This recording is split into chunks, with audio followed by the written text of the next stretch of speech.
How's it going, garden people? Welcome back to another episode here in the Hidden Gardens. Cooler weather is settling in here, but that doesn't stop the planting in my Cape Cod Zone 7 garden. And can we all agree that you're not officially a gardener until you've gardened at least once in your pajamas? I'm finally tackling the evergreen hedge screening area that I want for this backyard side garden that's next to the small bit of woods here. I'm looking for taller things, and while I have these rhododendrons here, they're just not getting the job done. So I'm gonna pack it in with a bunch of evergreen things that'll hopefully get tall enough to screen out this whole little area, particularly because in the back we've got some second story things that in the winter time when all the leaves fall, I can definitely see windows, and I would prefer to see nothing but greenery when I look out the windows. I started by placing out all the plants about where I wanted them, got my tape measure out, made sure that for the most part my spacing, I'm going on the lower side of the spacing, and then I started the plantings. I'll cover the specs of each plant as I go along throughout the video, but for now, let's start getting things into the ground.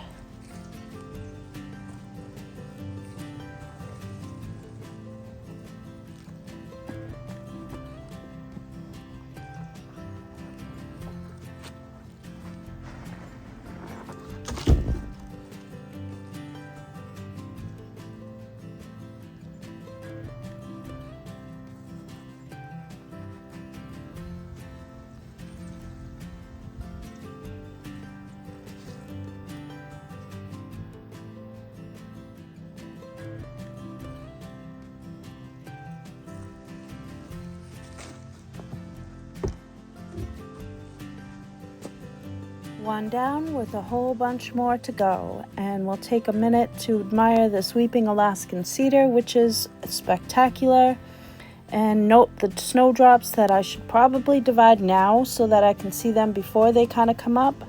We'll see if I get to them anytime soon or come this late winter, early spring when they start to come up. But we're going to get the rest of these plants into the ground, and the rhododendrons I'm going to keep, and I'm just going to keep them in the middle. This particular one that I'm moving right now is rather small. It only gets about 3 to 4 feet tall and wide, so that one's a rather small one. The other ones along the line do get a bit bigger, but for now I'm going to keep them and maybe trim them up, and it'll add as like a second layer of the evergreen hedging for now.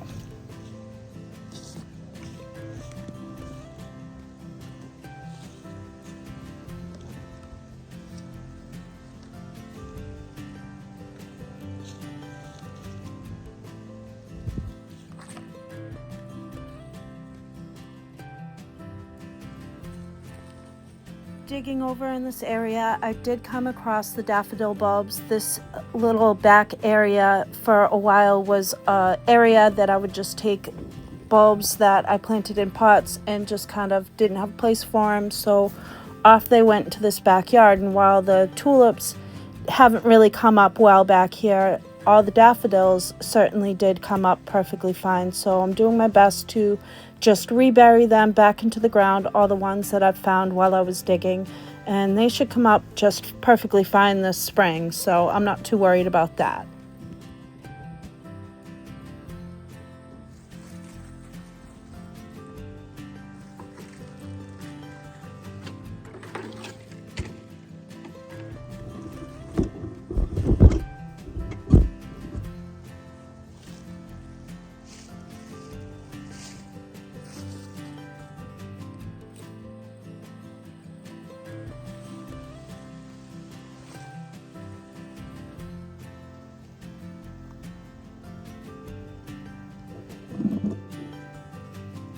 This eastern white pine is an interesting type of tree. It's a very slow grower, but it does need a little bit of staking up, which I've done. So I'll leave this stake here for a little while and keep an eye on it, and hopefully it'll fill in this area in between the two Bigfoot clears rather nicely. So that'll get about 10 feet tall or so not as tall as the rest of the things that I'm putting in, but about 4 to 8 feet wide. Zones 3 to 8, and it does like full sun. It's more of a part sun area back here, but hopefully things should do well. And that one is the Pinus strobus Angel Falls. And then I've also put in a couple of Bigfoot clearers, quite a few Bigfoot clearers in this back area here that I'm putting in. Those are zone 7 to 10, so marginal in our area, but hopefully they'll do fine. And full sun to part sun, 15 to 20 feet tall and about 5 to 6 feet wide. I do have another clearer, Bigfoot clearer over in the dog yard area, and so far that one's doing fine. So I'm fairly confident these ones should do well, do good as well.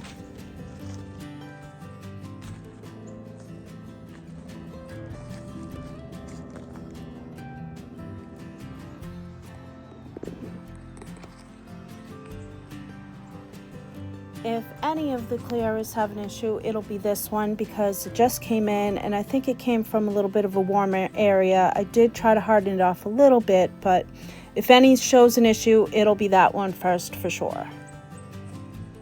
And now in the late fall, going into winter time and the shorter days, it took a little bit longer to get all these plants into the ground. So it took about a week to get everything in because I kept losing daylight.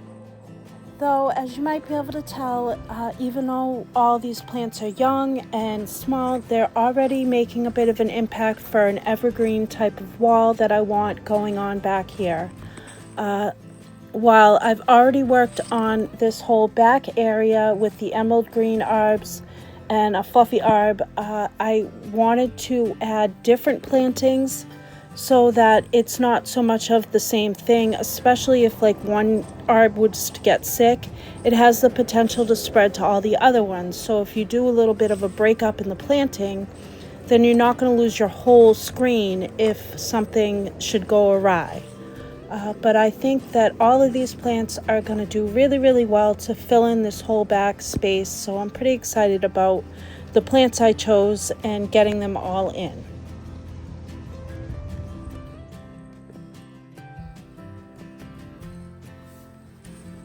I couldn't resist adding a few arbs at least though, however, so these are Sting arbovita, Thuja occidentalis, 15 to 20 feet tall, only about 12 to 18 inches wide, so super, super skinny, part sun to sun, zones 3 to 8, and I did add some biotone starter fertilizer to all the holes back here just to make sure that the roots had some good nutrients to grab onto should they want to.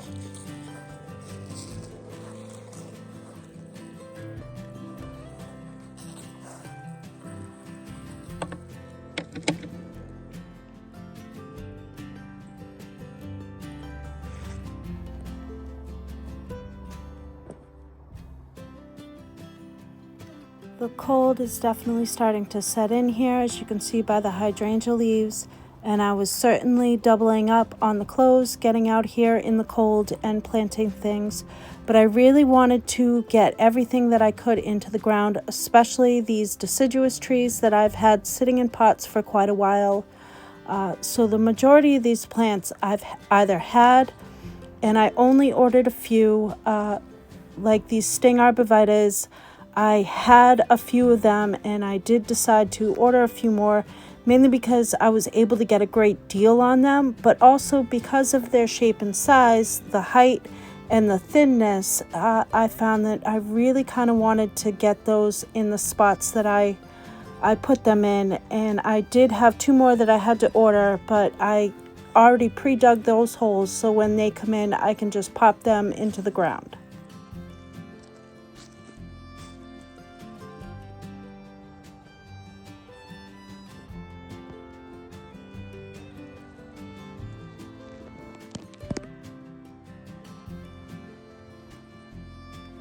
Alright, so we've got a Bigfoot Cleara and then a Pinpoint Blue and Gold.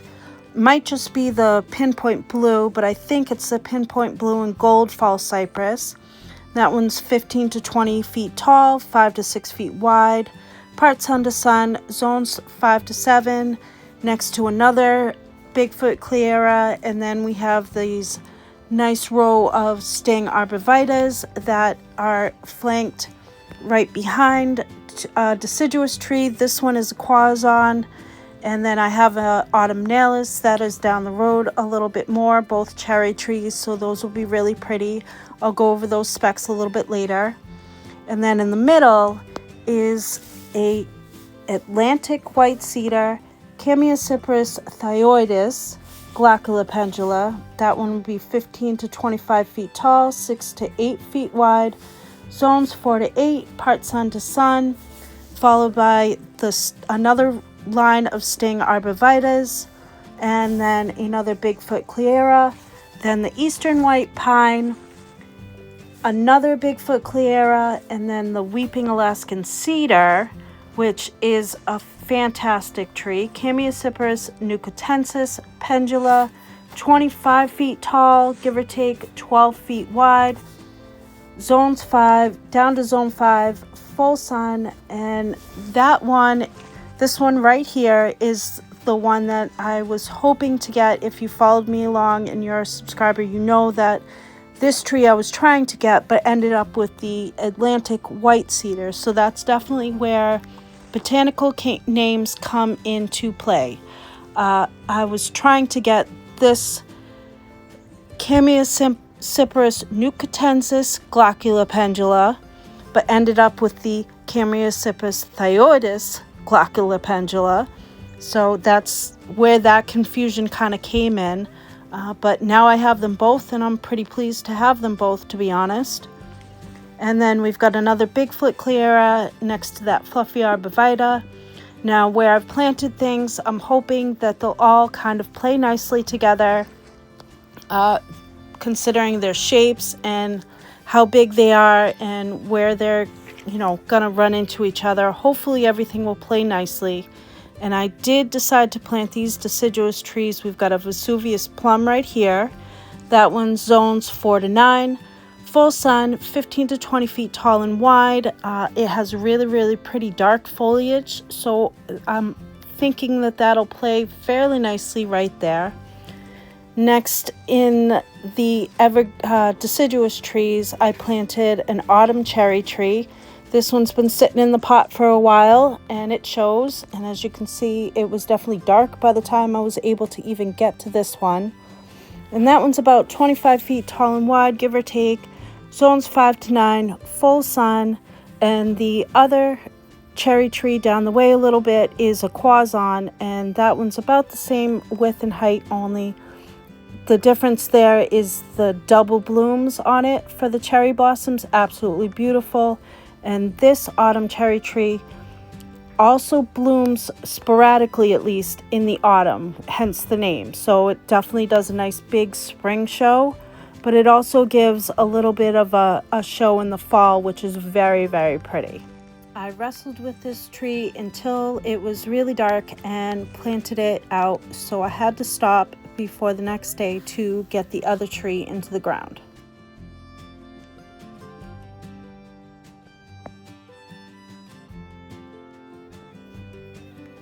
The next day, on the way to grab another bag of planting mix, I came across a front yard full of turkeys, which is ironic because this day was actually Thanksgiving. So I got dinner into the oven and I went out back to plant up this last tree. Not too bad for planting in the dark, though I definitely needed to add the planting mix to the top to make sure that it wasn't too far mounded up. Fun fact for you, when I started watching gardening channels on YouTube, I was looking specifically for how to plant a tree. So what I'm using is the native soil. From what I've come across, it's recommended to plant directly into your native soil, and then I'm using a little bit of planting mix on top to just kind of make sure that I've got the levels right, and a little bit of compost to add to the nutrients of the soil. But I'm definitely getting my tree into my native soil and making sure that the root flare is above the ground, not below, and not covered in a volcano of mulch. That isn't good for your trees either. But I'm just so happy to have finally gotten these trees into the ground.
Now, as you can see, this tree has definitely been in this pot for too long.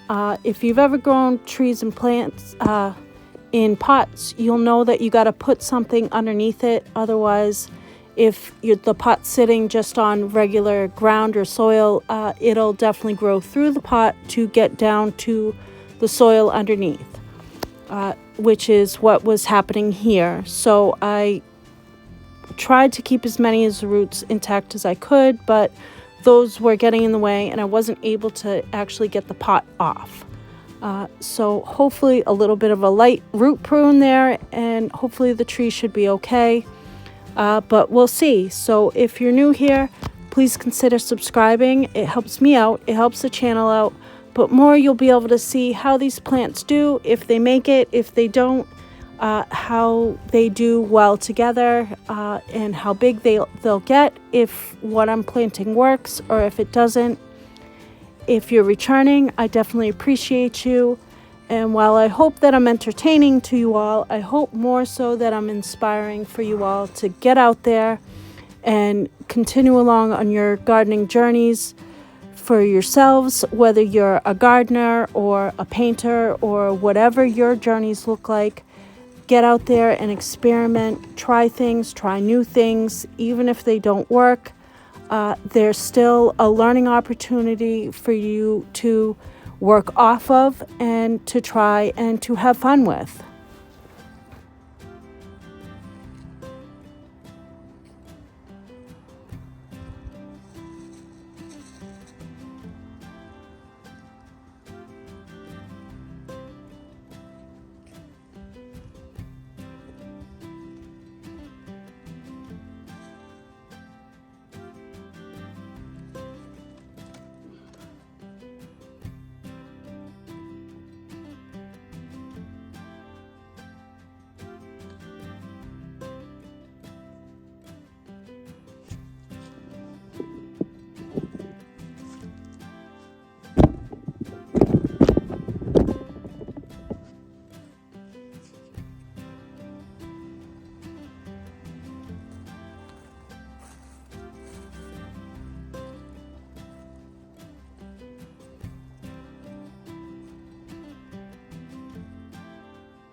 All right, so we've gotten everything into the ground that we wanted to, apart from the two that'll still come in the mail, the two arbs. I'll get those in once I can. Next up on the gardening to-do list is to get all the bulbs that I have yet to get in. We've got some garlic to plant, a couple of daffodils to get into the ground, some tulips to put in some pots, and next up will be seed starting after that. So I hope that you'll continue along and join me here in my garden. And if you like this video, please give it a like, give me some encouragement to continue along, keep posting and sharing with you all. Hopefully all these plants will do well. I think that they'll do pretty good. I'm pretty pleased with the progress I have made so far.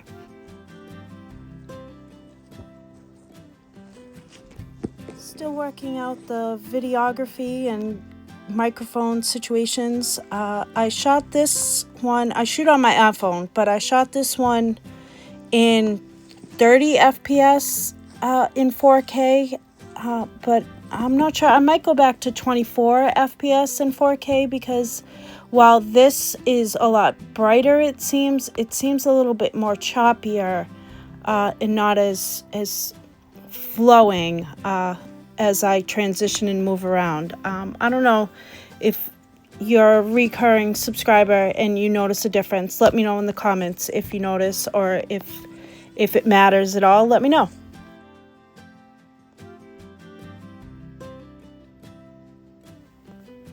For a recap, for the documenting purpose, we've got the Bigfoot Cleara, the Weeping Alaskan Cedar in the corner, another Bigfoot Cleara, then the Eastern White Pine, another Bigfoot Cleara, the row of Sting Arborvitaes, the Atlantic White Cedar, which should give some really pretty blue accent to all of the greenery around it, and then another row of Sting Arborvitae, the another Bigfoot Cleara, the Pinpoint Blue and Gold, I believe it's Blue and Gold, False Cypress, another Bigfoot Cleara, and then continue along the line there. I have a whole row of North Pole Arborvitaes that I still have to get into the ground, along with other plantings that I want to get to. That's for future time, but for now, I'm glad that I was able to get everything in and going, along with the deciduous trees, the 2 cherry trees, which will be really, really pretty, and the Vesuvius plum as well. So I'm glad to see that I've gotten everything along this line into the ground, tucked in for winter. And really, I'm glad that I was able to get it done now. It's not too hot, and while it might not be the best time for planting for a lot of these things, it's the right time for planting for me. And since I'm the gardener and I'm the one that has to look at it, care for it, and deal for it, then that's the best thing that I can do for me.